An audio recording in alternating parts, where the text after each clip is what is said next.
Coba lihat kan, mana ada mualaf pintar? Kan bodoh semua. Kebodohan mereka nampak, lihat kalau mereka boleh bertanya kan. Lihat kemarin debat itu. Mualaf, mantan pendeta, tidak tahu Maria Magdalena itu bukan ibu Yesus.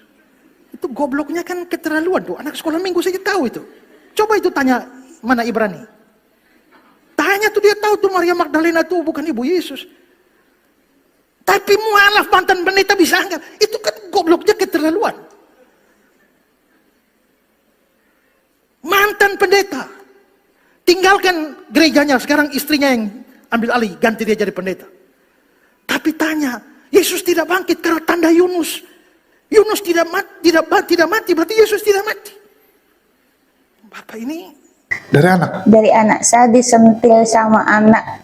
Kenapa mama berdoanya di sana, saya berdoanya di sini? Iya.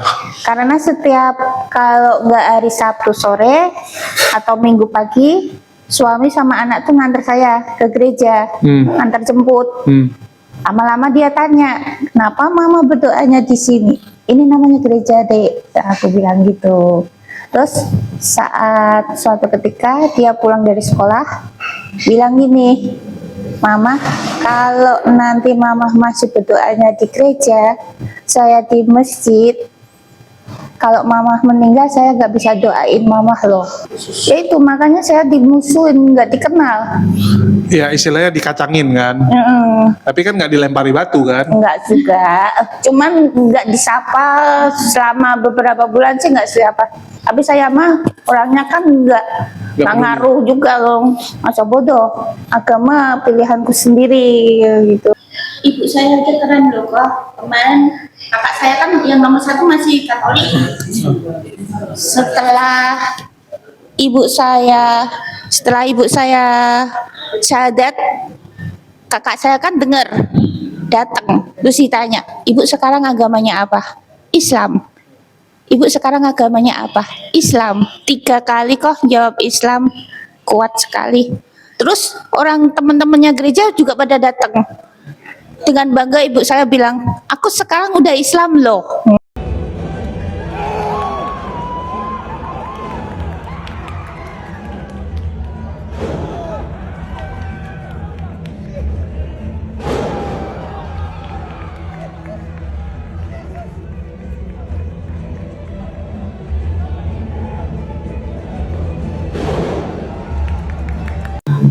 Assalamualaikum warahmatullahi wabarakatuh, Iwan Villa semua. Kembali lagi kita di sini dengan para mualaf-mualaf yang ada di Sekolah Mualaf Indonesia Kota Semarang ya.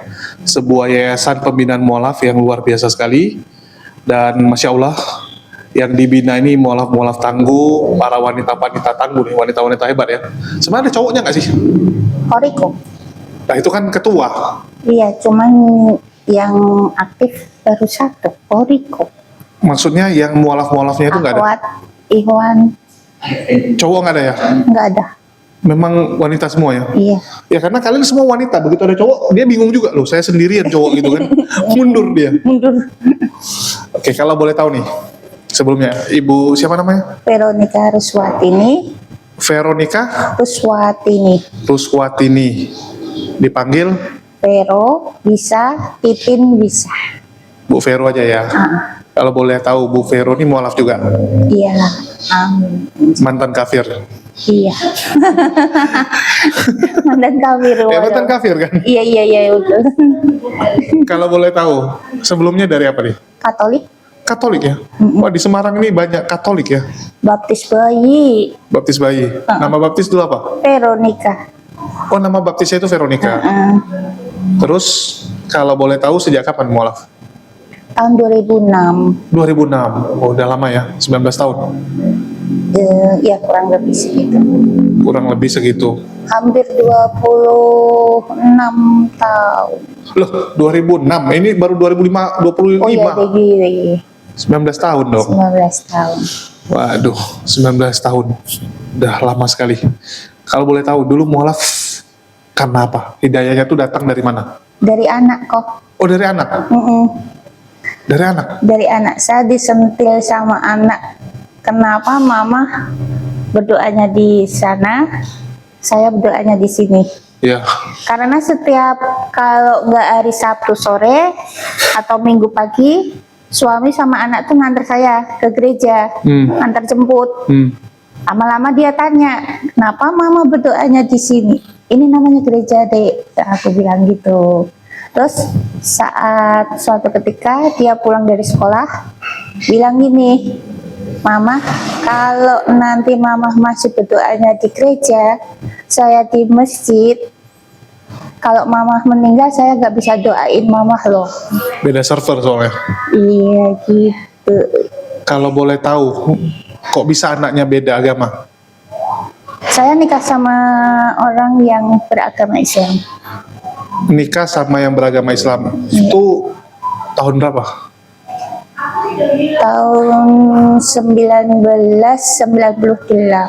98. Jadi waktu anak sentil ibu itu anak umur berapa? Masih kecil dong. 6 tahun. Disentil sama anak umur 6 tahun. Sama anak umur 6 tahun karena waktu bayi si anak tuh mau tak baptis nggak boleh sama si Romo. Kenapa? Karena si bapaknya Islam, saya Katolik. Seandainya yang Katolik si bapak, anak bisa dibaptis. Oh, kalau yang Katoliknya Katoliknya nggak mau ya? perempuan nggak boleh. Nggak boleh mereka. Alhamdulillah nggak dibaptis juga ya. Kalau dibaptis, Iya, mungkin dia jadi Katolik. Tuh. Saya juga nggak jadi Islam. Terus saya kan bingung, saya nggak bisa ngajarin agamanya si anak. Nggak ngerti soalnya. Nggak ngerti, saya kan masih kekeh sama agama saya. Jadi nikahnya nikah Katolik. Nikahnya secara Katolik malah. Nikahnya secara Katolik, si bapak ikut ke gereja nikah di Katolik, tapi kan karena beda agama nggak dapet sakramen perkawinan. Cuman sakramennya nggak ada. Cuman Pemberkatan. apa ya, pemberkatan toh. Untuk pemberkatan seandainya dapat sakramen kita nggak bisa, saya nggak bisa jadi Islam. Oh ya juga ya, jadi betah di situ. Iya, harus si bapak harus ngikut ke saya kalau mau dapat sakramen kan. Biasanya kan orang nikah itu kan saling berlomba untuk menarik kan. Lu yang ikut gua atau gua yang ikut lu kan. Ini kok nggak? Cuman saya egoisnya si bapak tak suruh nikah di gereja gitu loh. Oke, dia mau. Mau? Tapi disuruh jadi Katolik nggak mau. Nggak mau. Nggak dipaksa tuh. Nggak juga. Ya, harusnya kan gitu. Nggak mau ya udah nggak usah nikah gitu. Enggak, saya nggak mau maksa seseorang untuk mengikuti agama saya dulu. Sedangkan ibu disuruh nggak jadi Islam? Enggak juga, Dulu nggak? enggak juga. Ya makanya saya diantar jemput. Kalau mau ke gereja ya diantar, terus nanti waktu pulang ya dijemput. Jadi ini teman-teman ya, kita tuh kan dulu pernah bahas masalah pernikahan beda agama. Iya. Ya ternyata di Semarang ini banyak sekali. Banyak. Banyak sekali orang yang nikah beda agama ya. Iya banyak. Waduh. Jadi itu dulu gara-gara itu. Tapi kan waktu di rumah kan berdoa anak nggak kebingungan tuh kan. Biasa Katolik kan pasti ada patung Yesus. Saya nggak ada kayak gitu di rumah saya. Jadi nggak ada doa di rumah. Nggak. Cuman kalau saya mau berdoa ya saya ke gereja. Saya tiap pagi juga ke gereja. Tiap pagi. Setiap hari saya berangkat jam 5 ke gereja pagi. Kalau orang-orang ke masjid kan, kalau orang Muslim sholat subuh di masjid, saya ke gereja pagi. Rajin ya. Iya, doa fajar di gereja. Doa fajarnya di gereja. Ya ada misa fajar juga sih.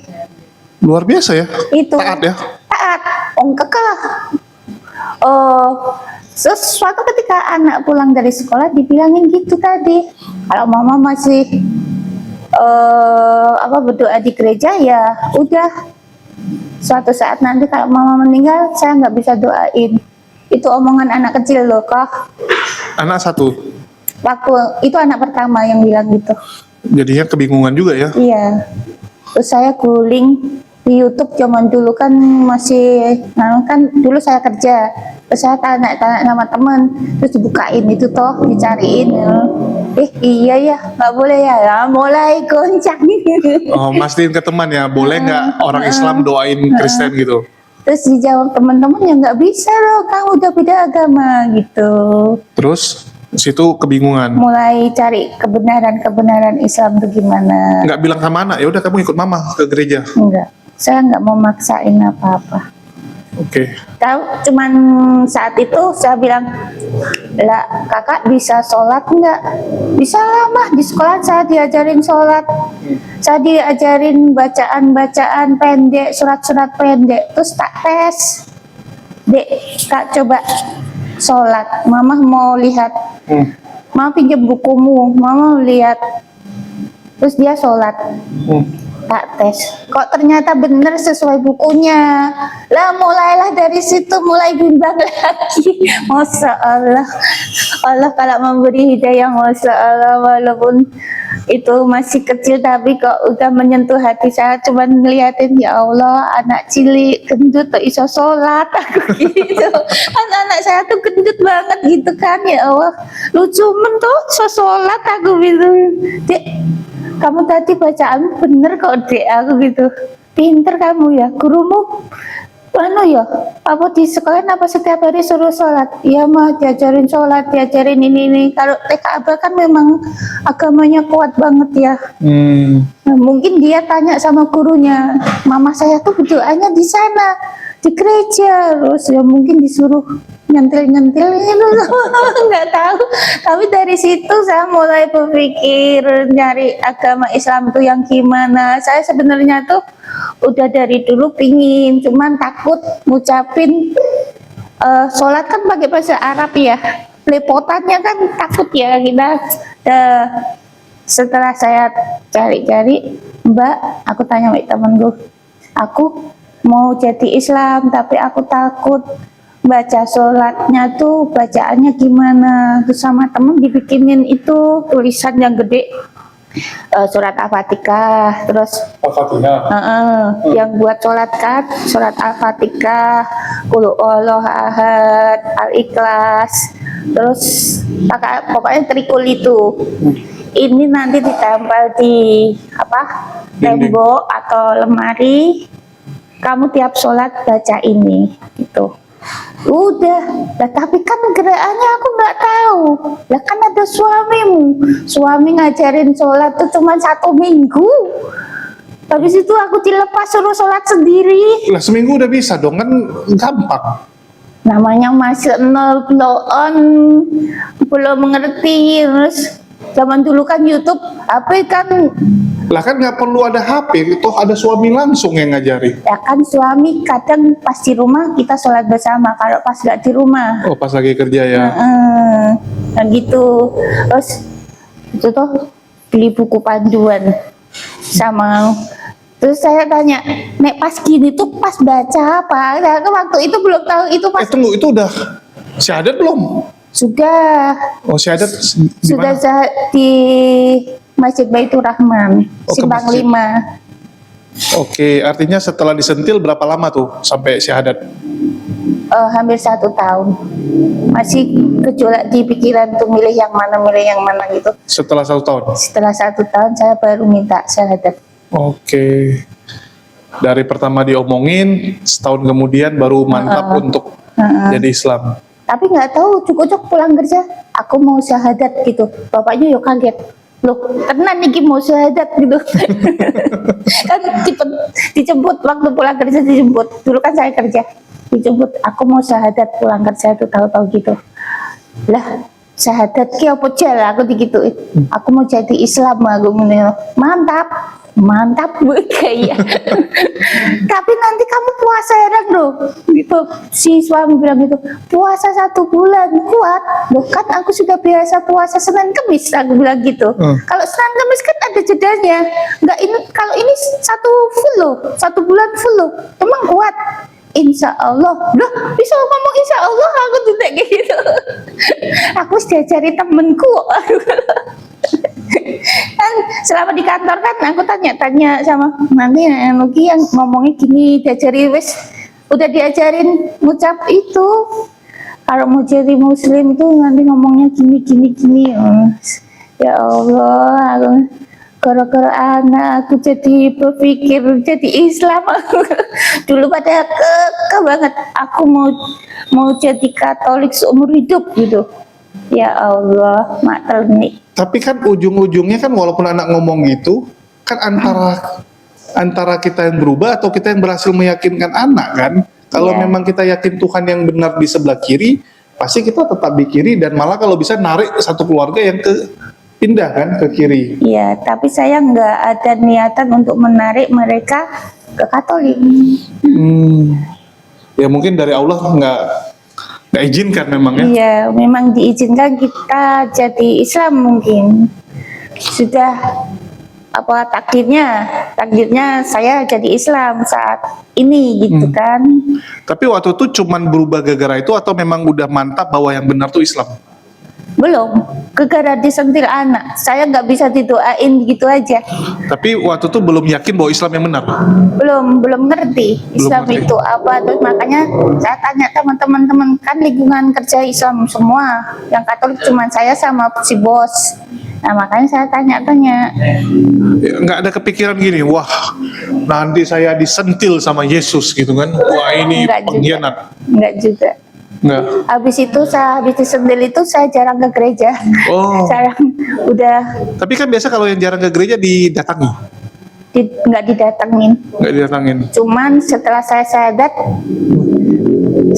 syahadat dimusuhin satu RT karena satu RT itu lingkungan Katolik. Waduh. Iya, saya didiemin satu RT sama emak-emaknya satu RT, nggak dikenal. Ya udah masa bodoh aku bilang gitu. Aku hidup sendiri, gak minta sama kamu, aku bilang gitu. Yang penting aku sama anak satu agama, aku gitu. Oh sempat ada di posisi dimusuhin seperti itu. Iya, satu RT. Iya kan lingkungan saya lingkungan itu Katolik. Kan itu karena perumahan yayasan SMA Saint Louis itu loh kok. Yang Saint Louis. Karangpanas itu. Oh. Itu kan Katolik semua guru-guru yayasan. Ya itu makanya saya dimusuhin, nggak dikenal. Ya istilahnya dikacangin kan. Tapi kan nggak dilempari batu kan. Enggak juga, cuman nggak disapa selama beberapa bulan sih nggak siapa.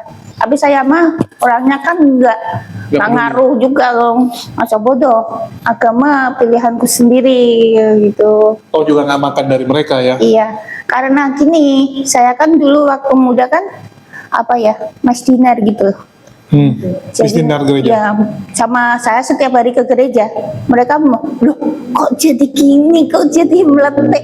Iya karena sampai setiap pagi ke gereja tuh hebat loh. Iya, saya setiap pagi ke gereja. Di Katolik gitu ya. Iya. Jadi Saya Protestan dulu.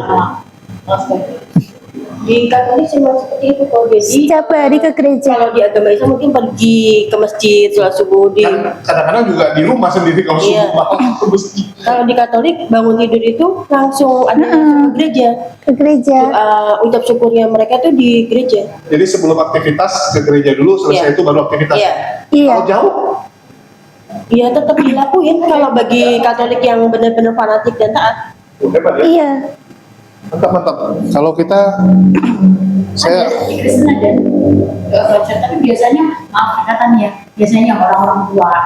Iya, kebanyakan yang datang orang tua. Saya cuman yang masih muda sendiri. hebat itu dianggapnya. Iya, makanya tetangga pada jelek, pada kecewa.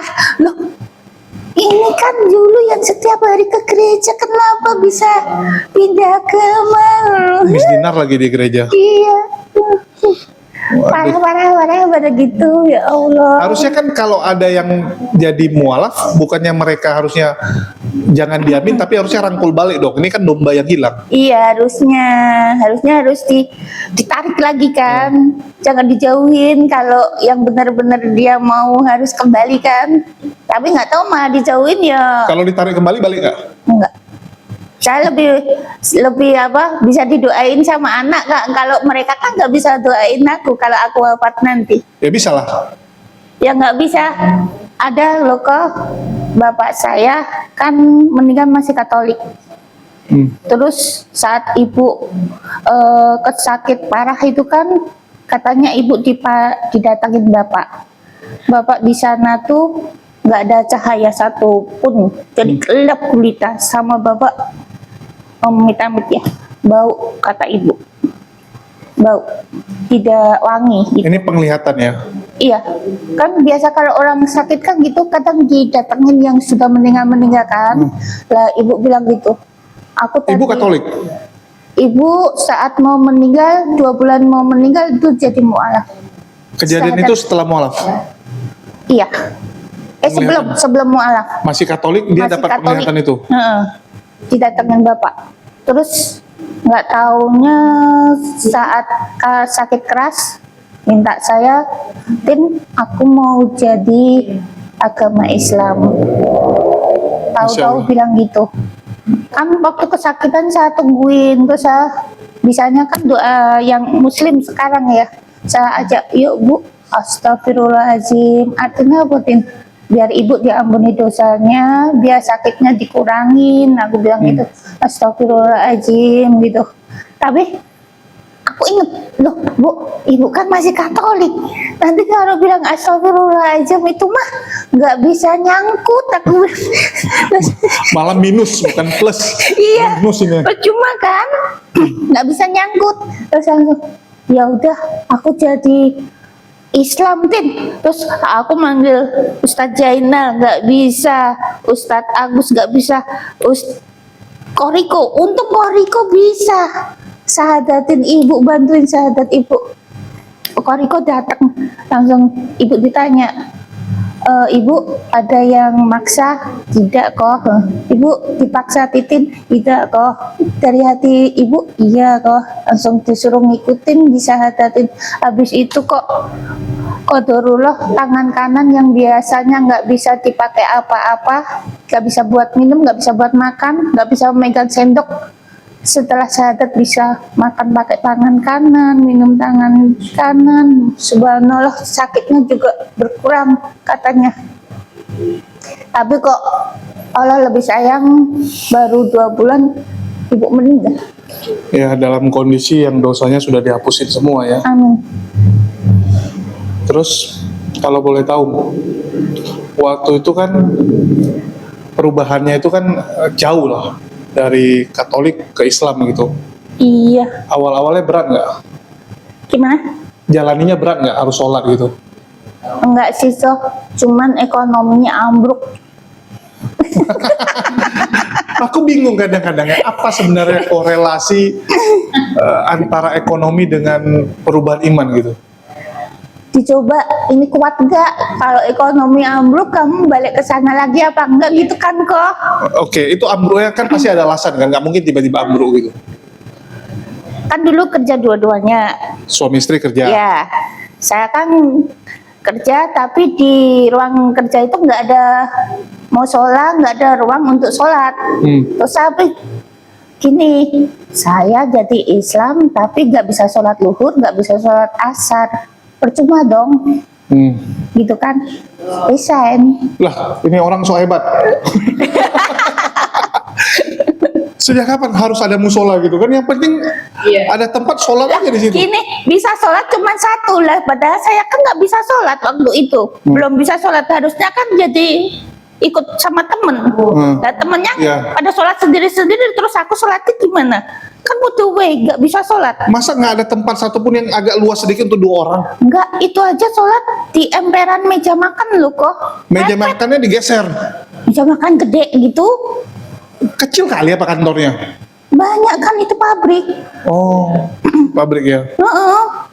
Si bos dimintai tempat 1 meter kali 1 meter, nggak dikasih. Ya nggak ada tempat lagi kali. Iya, memang. Ya makanya kalau sholat kan satu-satu. Dan saya kan Salah lu lah, nggak bisa sholat sendiri.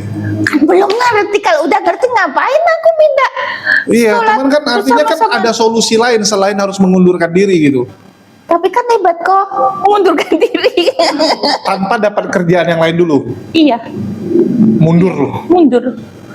Itu karena gengsi atau karena apa itu? Karena aku pingin sholat luhur sama asar. Oh, luar biasa ya. Iya kan, mikir percuma aku jadi Islam tapi nggak bisa sholat luhur sama asar, gimana coba? Langsung mengundurkan diri. Hebat. Hebat. Terus gara-gara itu jadi pincang keuangan. Iya, pinjang. Tapi alhamdulillah nggak tahu, saya gencar sholat 5 waktu itu tambah sholat duha, tambah sholat tahajud. Hmm. Saya nggak kenal orang, saya nggak kenal siapa-siapa, datang ngasih modal. Untuk 1 peti telur, 1 jerigen minyak goreng, 1 karung beras. untuk Suruh jadi modal jualan jual di mana? di rumah. Oke, Terus saya jualan di rumah. sampai sekarang. Enggak. Karena sebenarnya sih laku kok. Karena suami ketiban bencana kena hutang dan rumah itu dijual, terus saya pindah Padahal tuh waktu itu rumah sendiri, rumah sendiri, rumah suami. rumah suami. Tapi itu komplek Kristen, kok suami bisa nyasar situ? Kan bapaknya suami kerja di yayasan itu, makanya dapat lahan di situ. Oh, Heeh. mertua dulu di situ. Heeh.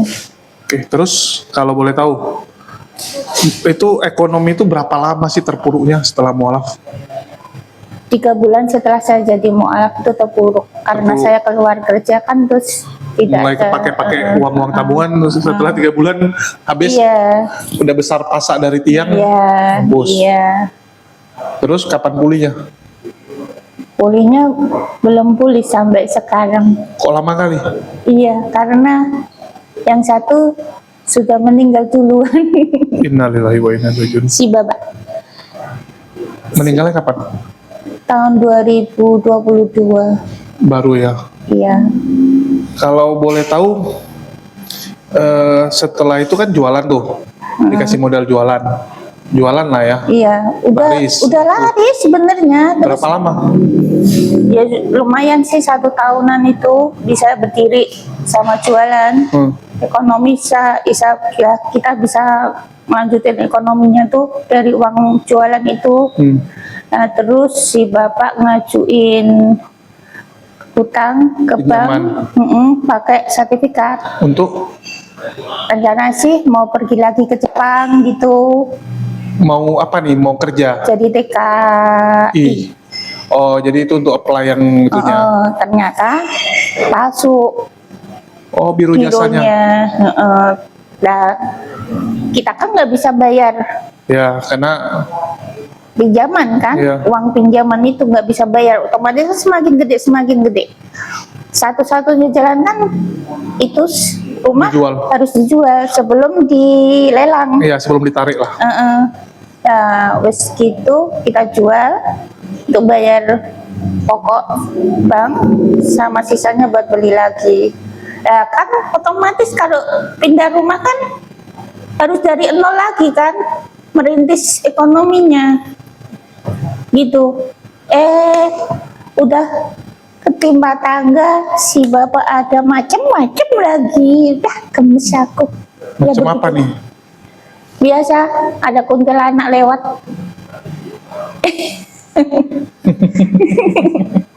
Males aku kalau nginget gitu kok. Waduh. Terus itu Sampai aku berpengaruh. gini, aku kan dulu nggak pakai jilbab. Saya coba pakai jilbab, semoga si bapak berubah. Ternyata tidak. Ya sudah. Tapi kalau kayak kakak ya, ibu, di Katolik aja bisa doa pagi gitu, di Islam udah gampang sekali sebenarnya. Iya. Udah kebiasaan soalnya udah berdoa ya. Saya kan sekarang tiap tidurnya sih kasih jam 9, nanti jam 2 atau setengah 3 kan udah kebangun sendiri. Udah kebiasaan badan. Tahajud, abis itu baru tidur lagi. Enggak, sampai nanti anak udah sekolah, udah nganter anak baru Tidur. pulang tidur. Iya, kalau nggak gitu loyo sih. Jadi sekarang aktivitas apa nih kegiatannya? Saya kadang kalau pas nggak capek ya ngojol GrabFood. Ya khusus food doang ya. Saya nggak bisa boncengin, bisanya food. Oh iyalah perempuan soalnya. Anak berapa? Anak 2, yang satu udah kerja, Yang satu masih 3 SMK. Yang Kelas kerja 3 SMK. yang cowok itu ya. Iya, yang ngajarin saya jadi Islam. Masya Allah, tapi sama anak baik-baik semuanya. Alhamdulillah baik-baik. Mantap, mantap. Keren sih. Ya, tapi kadang-kadang berpikir nggak, kok saya jadi Islam malah banyak cobaan gitu kan? Iya, pernah. Apakah ini azab dari Yesus gitu? Enggak sih. Cuman saya berpikirnya mungkin ini pembersihan rezeki saya yang dulu. Gitu. Kan kita nggak tahu rezeki kita yang dulu tuh datangnya gimana caranya. Apalagi orang kerja kan datangnya kadang dikasih tip, dikasih apa gitu kan. Ternyata di Islam kan nggak boleh juga. Tergantung uangnya apa sih. Tapi yang nggak tahu ya, aku waktu mualaf ya, saya waktu mualaf dapat cobaan gitu juga sih ekonomi. Tapi alhamdulillahnya, kalau ibaratnya kita di atas, waktu dapat cobaan pun ya masih belum tenggelam gitu. Jadi badan tenggelam, kepala masih di atas lah, masih selamat gitu kan. Terus baru 2 tahun yang lalu, 2,5 tahun yang lalu dapat cobaan sekali lagi. Setelah mualaf berapa tahun, baru dapat cobaan lagi, baru tenggelam, sempat tenggelam, sempat tenggelam. Benar-benar tenggelam. Ya, sempat ini juga sih, sempat kayak merasa lah, saya berjalan dan berjuang di jalan Allah. Waktu itu perjuangan saya tuh kan di media sosial juga. Saya tuh kerjaannya lebih banyak itu membongkar para penghujat Islam. Bisa dibilang saya viralkan mereka, masuk penjara mereka. Ya, jadi orang-orang yang suka hujat Islam itu habis lah, masuk penjara, kalau nggak lari ke luar negeri. Iya. Saifuddin Ibrahim, Paul Jak dan lain-lain. Dendam ke Sumat lah mereka. Dendam ke Sumat, kepala saya dicari, ya, dijadikan buronan. Jadi siapa yang bisa habisi saya itu dibayar. Oh. Sampai segitunya gitu. Oh. Terpaksa pindah dari Medan ke Jakarta. Sebenarnya nggak pindah pun boleh sih. Waktu itu rumah saya didatangi. Teman-teman yang di Medan kan ada Forum Islam Bersatu, ngamuk.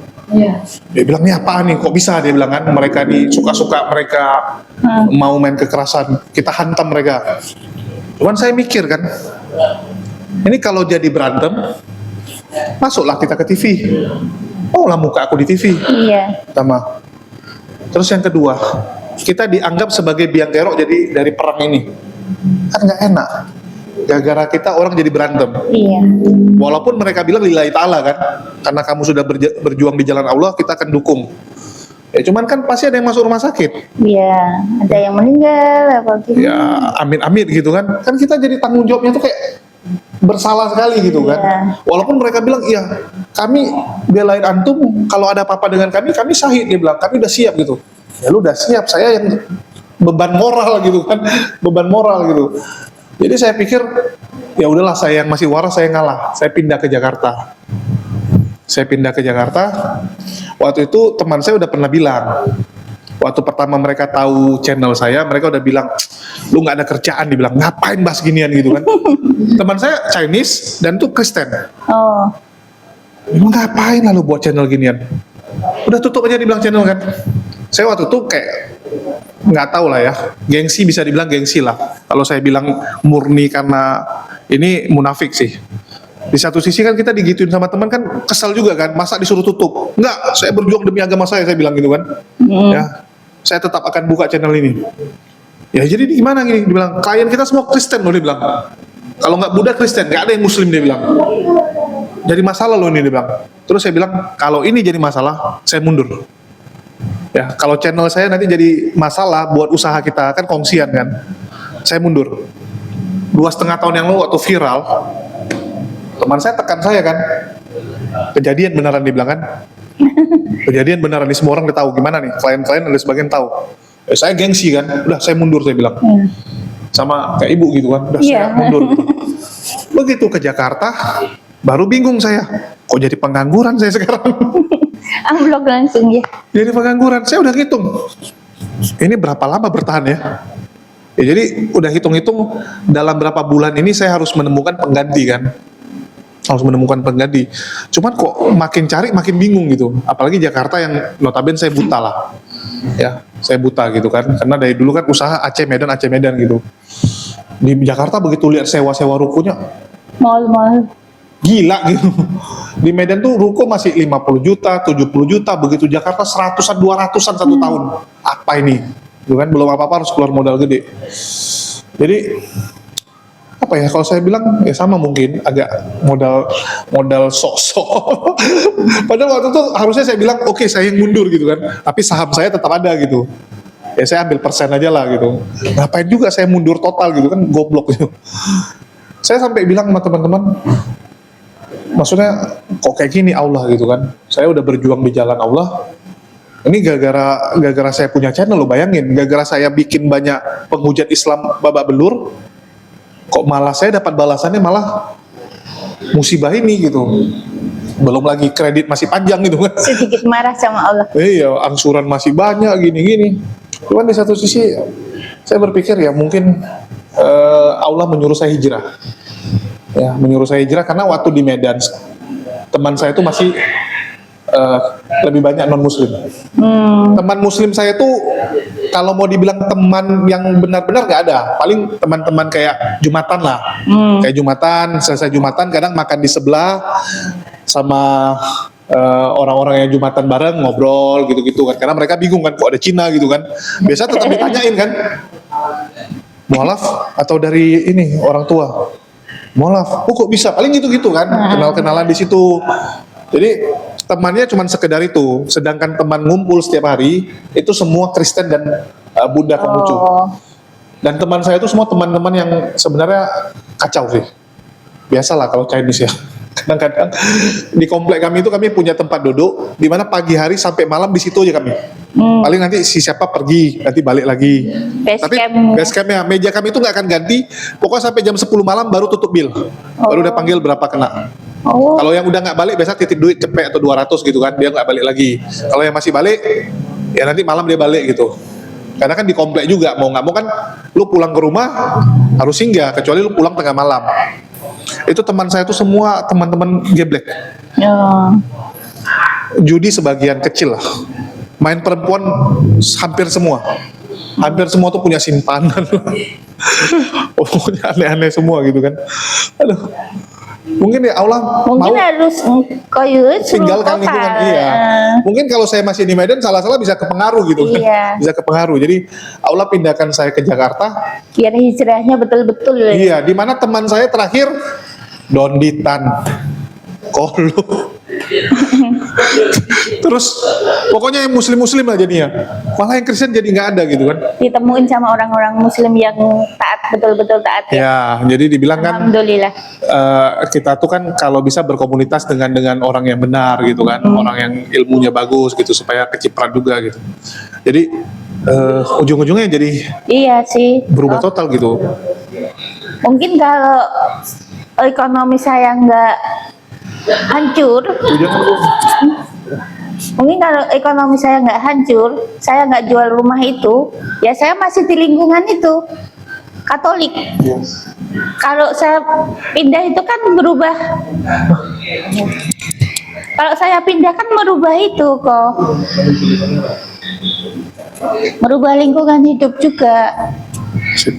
Alhamdulillah saya pindah di rumah yang satu ini, jadi lingkungannya muslim semua. Rumah saya di belakang masjid. Rumah saya di belakang masjid. Jadinya kan enak, semakin Dekat ya? dekat. Bisa sholat subuh di masjid, saya sholat luhur di masjid juga. Kalau anak-anak udah sekolah, saya sholat luhur di masjid. Padahal kan sedikit juga kan yang datang di masjid. Ya menu-menuhin lah, Iya. daripada nggak ada orang di masjid ya. Itu Semarang ya? Semarang. Semarang ya. Keren-keren. Terus? Tapi saya tidak menemukan yang ngajarin saya betul-betul agama Islam itu bagaimana. Dulu ya, Heeh. setelah mualaf cuman sekedar sholat, Sholat puasa, tapi nggak belajar. belum ada yang ngajarin bablas. Kenapa nggak ikut pengajian atau apa dulu? Kalau pengajian di lingkungan kampung gitu kan langsung Al-Quran. Justru, oh ya langsung ngaji ya? Langsung ngaji, nggak ada dari awal kayak gini. Kalau gitu kan langsung buka Al-Quran, bawa Al-Quran. Lah kita Nggak ngerti apapun. nggak ngerti apapun kan, kita jadi Islamnya kan udah tua, udah nggak ngerti. Kalau mereka kan mungkin dari kecil udah ngaji ya.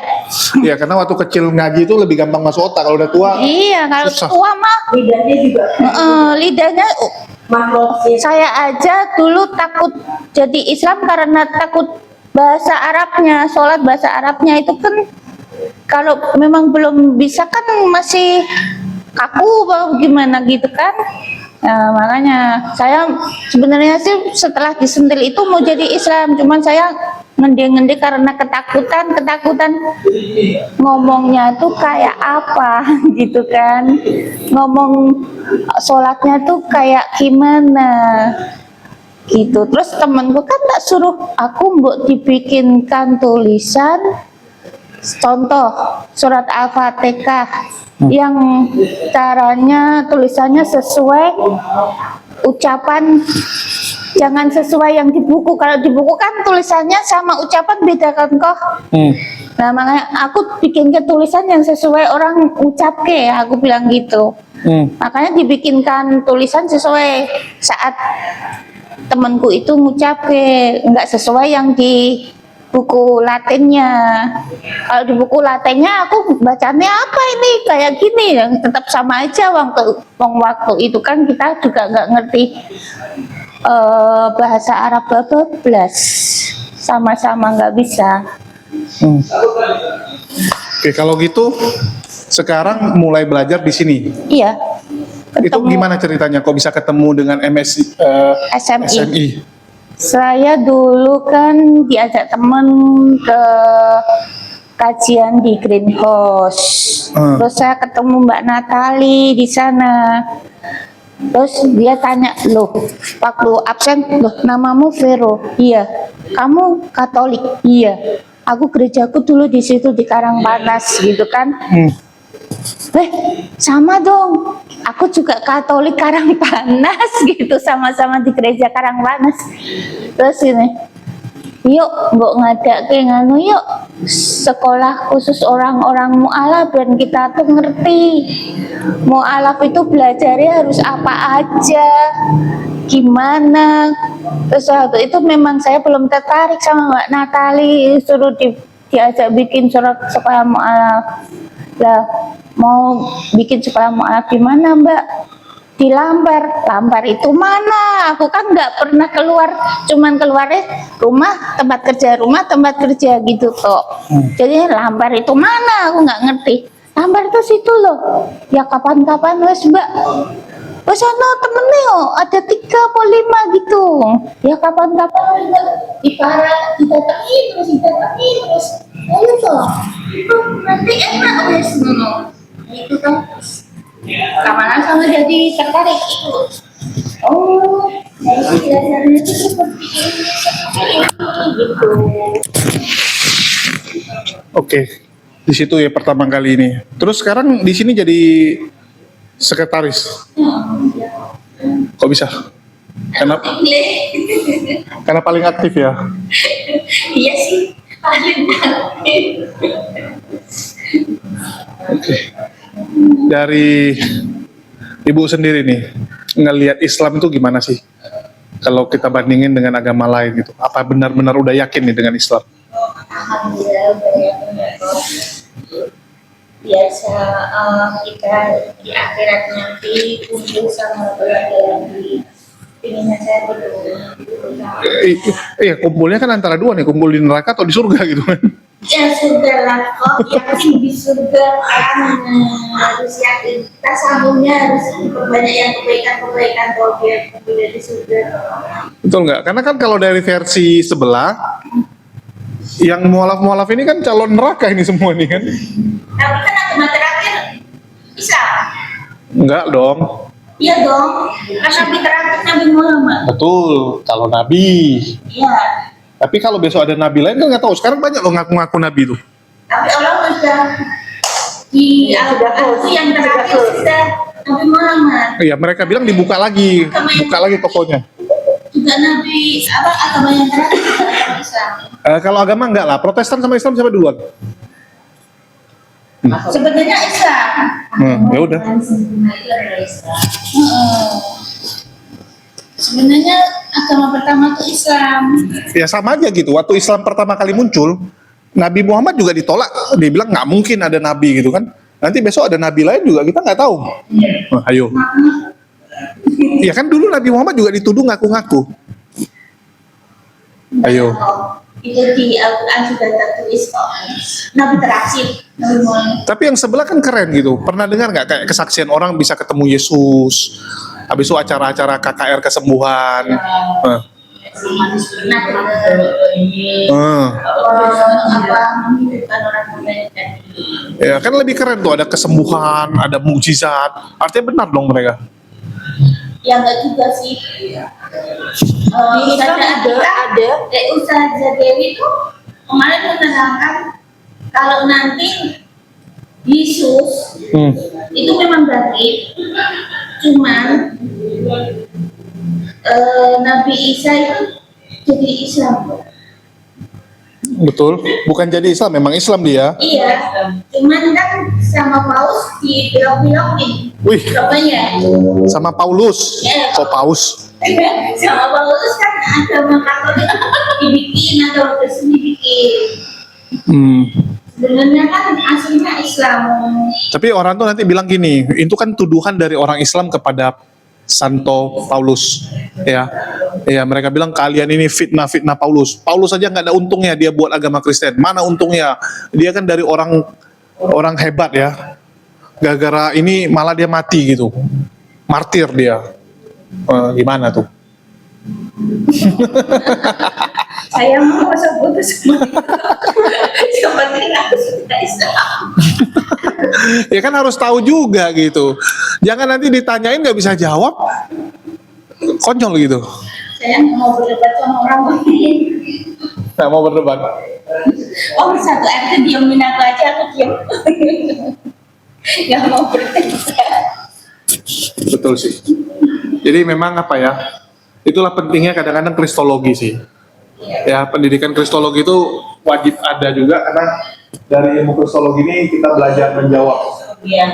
Jangan sampai nanti kita ketemu misionaris, ketemu orang yang nawari ke Kristen, kita nggak bisa jawab. Karena menurut saya kalau kita nggak bisa jawab itu udah kalah sih. Iya. Yang nggak bisa jawab itu udah kalah. Ibu saya aja keren loh kok. Kemarin kakak saya kan yang nomor 1 masih Katolik. Setelah ibu saya syahadat, kakak saya kan dengar, datang terus ditanya, ibu sekarang agamanya apa? Islam. Ibu sekarang agamanya apa? Islam. 3 kali kok jawab Islam, kuat sekali. Terus orang teman-temannya gereja juga pada datang. Dengan bangga ibu saya bilang, aku sekarang udah Islam loh. Nggak komplain mereka. Ya komplain. Lo kok bisa bu? Aku melu anak-anakku yang bisa mendoakanku lebih banyak. Anakku 6, yang Islam sudah 5, yang 1 masih Katolik. Ya aku pilih yang 5 yang bisa mendoakanku gitu. Itu waktu ibu masih belum sakit parah, masih bisa ngomong. Dengan bangganya, aku sekarang agamaku Islam loh. Maksud aku sing beragama Islam lebih lama nggak seperti ibu. Ya, itulah pentingnya kita harus pede sih. Iya, pede ibuku. Benar, ya, ada jaminan. Walaupun kan yang sebelah selalu bilang jaminan keselamatan hanya mengikuti Yesus kan. Iya, Padahal ya itu kan menurut kalian. menurut Paulus. Ya, buktinya kayak gini. Kalau mereka bilang kalau yang nggak terima Yesus masuk neraka. Lah, Elia Henok masuk surga udah duluan. Iya, iya, Nabi Henok sama Nabi Elia itu udah di surga. iya, iya. Itulah kadang-kadang kristologi itu penting supaya kita tahu perbandingan dan jelasin. Dari sendiri, begitu Islam itu perasaannya gimana? Ada ketenangan atau sama aja sebenarnya? Awal-awal tidak tenang kok, tapi semakin kesini saya sudah ikhlas. menerima takdir Allah, saya harus menjalani sesuai Allah inginkan. Artinya yakin istiqomah ya. Istiqomah insya Allah. Insya Allah. Luar biasa sih. Kalau dari ini, Ibu sendiri nih pesan-pesan untuk para teman-teman di luar sana yang masih kayak kondisi setahun sebelum syahadat. Semoga teman-teman semua yang di luaran sana yang barusan syahadat, Yang sebelum lah, sebelum syahadat, yang masih goncang Islam tapi takut gitu kan. Islam ya apa enggak gitu. Percaya dan yakinlah Allah akan menolong kita dimanapun, kapanpun, setiap detik. Walaupun kita kadang terpuruk, tapi di jalur Allah lebih benar. Tapi nanti dibilang, kakak sendiri kan nggak ditolong sampai sekarang. Karena kakak belum menerima hidayah kok, walaupun saya udah mendoakan beliau setiap hari. Ibu sendiri kan tadi bilang ya, ekonomi goncang sampai sekarang juga masih goncang. Tapi kan nggak ditolong. Iya, nggak apa-apa, tapi kan keberuntungan kita nggak tahu. Walaupun saya nggak kerja, walaupun saya kerjanya cuma ojol, kadang dapat, kadang tidak. Tapi kan sampai saat ini Allah masih menolong saya masih bisa menghidupi 2 anak, masih bisa ekonomi saya nggak murat-marit, nggak punya hutang. Gitu kan berarti Allah menolong saya, selalu menolong saya. Itu kan kok. Percaya aja, pasti Allah akan tolong. Asal kita tidak melanggar aturan-aturan Allah. Ada nggak kejadian-kejadian kayak yang luar biasa yang sebenarnya lagi pusing, lagi stres, nggak tahu gimana hadapi, tiba-tiba ada aja pertolongan dari langit? Ada. Boleh cerita? Ya itu, waktu saya ekonomi jatuh banget itu, nggak tahu ada orang Yang nganterin dia bilang untuk ini modal buat dagang gitu. Ada kenal. nggak kenal, Jadi kenapa dia ngantar? nggak tahu. Saya juga bingung. Apa itu malaikat? Apa itu kiriman Allah untuk menolong saya? Saya juga nggak tahu. Orang itu tak tanya, loh, aku nggak kenal kamu. Kamu tahu aku dari mana? Nggak tahu. Pokoknya aku suruh ngantar ke sini, gitu juga. Ini aku bayar berapa? Nggak usah bu, nggak usah bayar apa-apa, gitu. Cuman saya pantengin sholat 5 waktu itu tepat waktu, duha sama tahajud sama zikir. Allah menolong saya. Selain itu ada lagi nggak yang nggak masuk di akal gitu tiba-tiba terjadi? Kalau saya lagi kepepet gak punya uang, tahu-tahu ada orang masuk rekening gitu, Mbak, aku bayar hutang yang dulu. Hubungi. Saya kan dulu suka nolongin orang, Mbak, aku pinjam uangnya gini-gini. Ya. Tapi waktu saya tagih belum punya uang, Bu. Ya udah, kapan-kapan aja kalau punya uang gitu. Itu kalau saya kepepet gitu nggak tahu, cuman berdoa merenung, ya Allah, ini caranya gimana? Padahal posisiku saat ini aku sendiri, kerjaanku cuman kayak gini, yang kerja cuma anakku yang nomor 1. Aku butuh ini buat bayar ini, buat ini. Nggak tahu aja, mesti ada rezeki datang. Asal kita percaya kok, pasti Allah nolong. Masya Allah, luar biasa. Iya, alhamdulillah. Sampai sekarang Sampai sekarang ada aja. Apalagi sudah masuk SMI ini ya. Setiap bulan kan kita ada bantuan ekonomi bentuk sembako gitu dari YBN PLN ataupun dari SMI sendiri. Oh itu yang dari bantuan PLN ya? Iya, YBN PLN itu kan lumayan kok untuk 1 bulan. Oh itu rutin mereka? Sebulan sekali ada 38 santri Santri yang yang di SMI dibantu sama YBM PLN itu kan Mereka yang ngasih beras. Enggak, Dan itu apa namanya? sembako. Sembako tuh Jadi ada terigu, ada minyak, Minyak goreng, kecap, terigu, mie, sarden, biskuit. biskuit, beras. Iya, setiap bulan. udah berapa lama? 6 bulan. Dan itu sampai Itu nggak semuanya sih. nggak semua dapat, dilihat dari absensi. Absensi kehadiran santri kita Lagi dapat. Gitu. Itu kan menolong sekali buat para ibu-ibu yang sekolah di sini kan kok. Iya. Sama dari sini sendiri dapat 5 kilo beras gitu kan, kita sudah nggak pusing-pusing mikirin sembako, kita cuman cari uang untuk bayar listrik, bayar air, sekolah anak gitu kan, tertolong banget kan itu kok. Mantap sih. Iya, Harapannya apa nih untuk teman-teman di luar sana? Apa sih yang kira-kira bisa dilakukan untuk SM ini? Ada request nggak? apa ya untuk SMI? Iya. Kalau ada mualaf baru bisa menghubungi Mbak Natalia atau datang ke Lamper, Sekolah Mualaf Indonesia, Jalan Lamper Tengah 4, nomor 641. 641. Nomor 61 itu. Kenapa satu bisa, nomor 3 juga bisa. Oke. Terus nggak maksudnya ini harapan nih. Kira-kira apa lagi sih yang perlu dibantu untuk SM-nya? Pengadaan apa kayak gitu? Asik. Asyik bayar listrik? Enggak. Dipasangin aja, dipasangin. Dipasangin terus kalau ada wakaf rumah kok biar kita nggak ngontrak. Wakaf rumah ya? Wakaf rumah biar kita nggak ngontrak. Bapak rumahnya yang ibaratnya takutnya diambil lagi gitu loh kok. Wakaf rumah yang seumur hidup. Buat pakai. Wakaf pakai. Kalau dia kayak begitu, takutnya itu kita tuh Ya nanti diambil ahli waris bisa. iya kalau Iya, dinotariskan gitu untuk sekolah mualaf gitu. ya ibaratnya kayak nggak bisa bersyukur sih.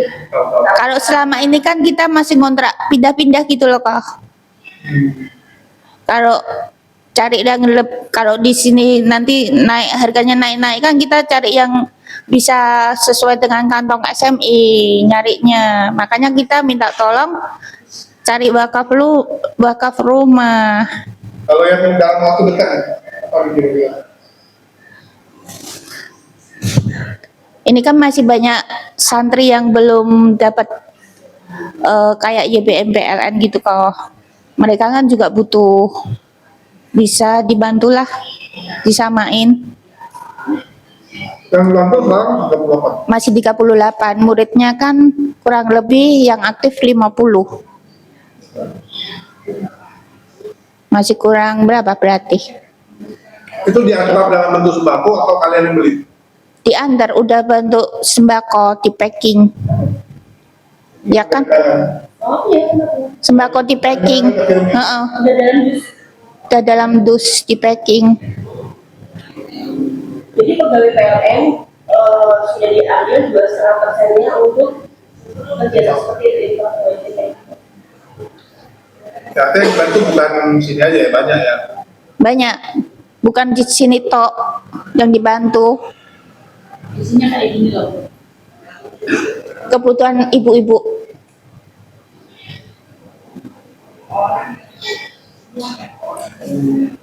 Sabar 5 tepung Minyak goreng, Indomie. gula pasir, Termasuk beras juga ya beras 5 kilo. per bulan. Iya tiap bulan. Wow, mantap, keren. Itu ya harapan ya supaya Ya. juga dapat lah. Iya, biar adil kok, kasihan kan. Kita kan juga single parent kebanyakan. Kebanyakan single parent yang ikut di sekolah mualaf. Ya karena janda itu kan salah satu penerima zakat ya. Penerima zakat. Ya itu harapan untuk netizen di luar sana.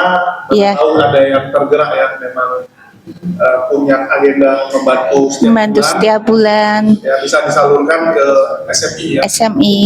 Lewat Ko Julio juga bisa. Ya ke sini langsung aja lah. Ke Semarang Kalau gitu saya ya. juga bisa nanti saya arahkan ke sini. Iya. Kalau bisa pun teman-teman juga survei langsung. Iya, Bisa langsung. kalau mau bantu survei dulu juga boleh. Datang janjian lewat Ko Julio, janjian terus dibawa ke sini juga boleh.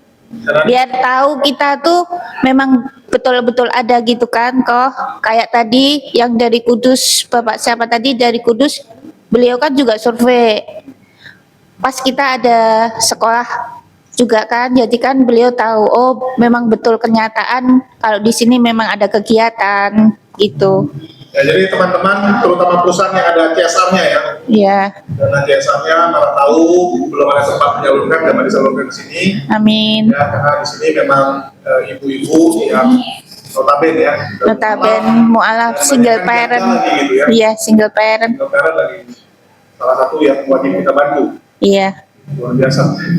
Ya, mungkin itu aja yang Sama gini kok, kalau ada anak mualaf yang tidak bisa melanjutkan sekolah, bisa minta tolong dibantu gitu. anaknya mualaf atau Anaknya mualaf, yang nggak bisa lanjut sekolah. ya kadang mau kuliah tapi kepentok biaya gitu loh kok. Bisa kasih beasiswa apa gimana gitu. Jadi kalau itu mungkin bisa dilihat kalau berprestasi lah ya. Kalau ada prestasinya, kalau yang memang nggak mau belajar, susah juga sih. Kadang kan ada yang pengen sekolah, tapi karena kepentok biaya, mereka nggak bisa ngelanjutin. Walaupun dia berprestasi, kalau nggak ada biaya kan nggak bisa ngelanjutin juga kok. Ya, itu bisa disurvei lah ya, Heeh. case by case. Kayak anak Mbak Selvi itu kan sebenarnya pengen kuliah, tapi kepentok biaya, ya akhirnya kerja. Kayak anak saya juga, karena ibunya janda, nggak ada biaya, akhirnya kerja, nggak kuliah. Sayang ya. Sayang, kan masa masih harusnya sekolah untuk membantu biaya ibunya, dia harus kerja. Sekarang kerja di Anak saya di Papros, apa tuh? pabrik obat. Papos. Papros, Papos. Sambokong. Oh, Sepokong sana. Iya, Mantap. Keren sih Ibu Veroni ya, luar biasa. Masya Allah. Senyum aja gitu. Lah disuruh gimana? Udah ditakdirkan harus jalanmu gini, ya udah. Toh hidup tuh sementara waktu pakai. Iya, makanya Susah senang juga akan lewat. nggak usah muluk-muluk, harus melampaui batas kan nggak boleh. Udah takdirmu rezekinya segini, ya udah segini, gitu loh kok. Ya, tapi kita harus ikhtiar juga. Iya, tapi kalau udah mentok ikhtiarnya kan, ya udah. Kalau orang ngasih rezeki segini, ya udah segini, gitu kan? Walaupun itu, kalau itu bukan rezekimu, ya nggak akan datang ke kamu juga kan, kok? Mungkin itu aja. Ada lagi mau ditambahin? Nggak usah lah. Terima kasih. Tadi lain-lain apa? Mungkin supaya jadi. Saya di sini juga belajar banyak sih. Dari cerita ibu-ibu ya. Iya, dari cerita ibu-ibu nih banyak sih yang saya pelajari karena kan saya datangi banyak sekali yayasan mualaf. Ya udah, ya bisa dibilang hampir semua kenal lah teman gitu kan. Cuman baru pertama saya lihat yang benar-benar itu ibu-ibu, dan ibu-ibunya tuh yang benar-benar fighting spiritnya hebat sih. Ya benar-benar tuh semangatnya hebat dan tegar kalau saya bilang ya, karena memang perempuan tuh biasanya lebih kuat sih. Kita harus akui gitu. Perempuan tuh lebih kuat dari pria. Ya. Kita lihat kalau pria lebih manja. Kalau ibu-ibu nih walaupun apapun yang terjadi demi membesarkan anak, semua dilakuin gitu. Saya salutnya. Wah. Mau menambahkan ya kok. Ya. Tadi dari omongan Kokoh, kenapa ibu-ibu mungkin ada pertanyaan dari Kokoh kalau umpamanya kenapa ibu-ibu atau akhwat yang belajar di sini tapi ikhwatnya atau bapak-bapaknya nggak berkembang gitu. Karena kami kan tadi udah dijelaskan di mualaf ini hampir mungkin 90% dari kami itu kebanyakan single parent. Masuk Islam karena menikah, terus kita tidak dibimbing, akhirnya ada perpisahan dan sebagainya lah ya kok. Nah, kita sebagai ibu-ibu, jadi kita benar-benar harus membenahi kehidupan kita sendiri gitu loh kok, dengan jalan pilihan kita. Benar gak sih kok? Betul. Nah, makanya kita rajin belajar karena apa? Rajin belajar di sekolah mualaf ini supaya kita mendidik anak-anak kan dengan kita single parent, anak-anak sebagian besar ikut ibunya, tidak ikut sama bapaknya. Landasan dari keluarga kalau umpamanya tidak ada bapak berarti kan kepala keluarga ibunya. Sekarang gimana kita mau mengarahkan anak-anak kita kalau umpamanya kita sendiri aja pondasi dasar agama kita, keyakinan kita dan keimanan kita aja nggak ada gitu loh kok. Cuma itu aja sih yang pengen ditambahin. Betul sekali ya apa yang disampaikan. Jadi ya saya salut sih. Jadi belajar banyak dan mungkin kedepannya akan sering mampir ke sini juga ya. Nggak tahu ada teman-teman yang mau ke sini nanti barengan kita ajak untuk mampir melihat langsung SMI ya kegiatannya dan mungkin ada yang bisa ngisi kajian nanti isi ke sini. Sekaligus main ke Semarang lah. Iya. Terima kasih untuk teman-teman semua yang udah nyimak dan mendukung channel ini dan sekali lagi bagi yang tergerak untuk mendukung teman-teman SMI silakan salurkan infak zakatnya bisa ke nomor rekening Yayasan SMI yang tertulis di bawah ataupun kalau ada yang mau nyumbang dalam bentuk barang lah ya ada yang mau dalam bentuk barang sembako atau apapun bisa langsung diantarkan juga ke alamat SMI ya Lamper Tengah 4 nomor 641 ya ya gampang sih soal di depan ada palang ya jadi baru masuk gangnya udah nampak karena memang samping ya jadi samping itu ada BRI terus di sebelah lagi ada ini ya masjid Mujahid ya nama masjidnya Mujahid kalau nggak salah Mujahidin ya Masjid Mujahidin. Oke mungkin itu aja dari kami. Makasih nih buat teman-teman semua yang udah nyimak udah stay tune ya makasih buat semuanya di akhir kata saya ucapkan wassalamualaikum warahmatullahi wabarakatuh sampai jumpa di lain kesempatan.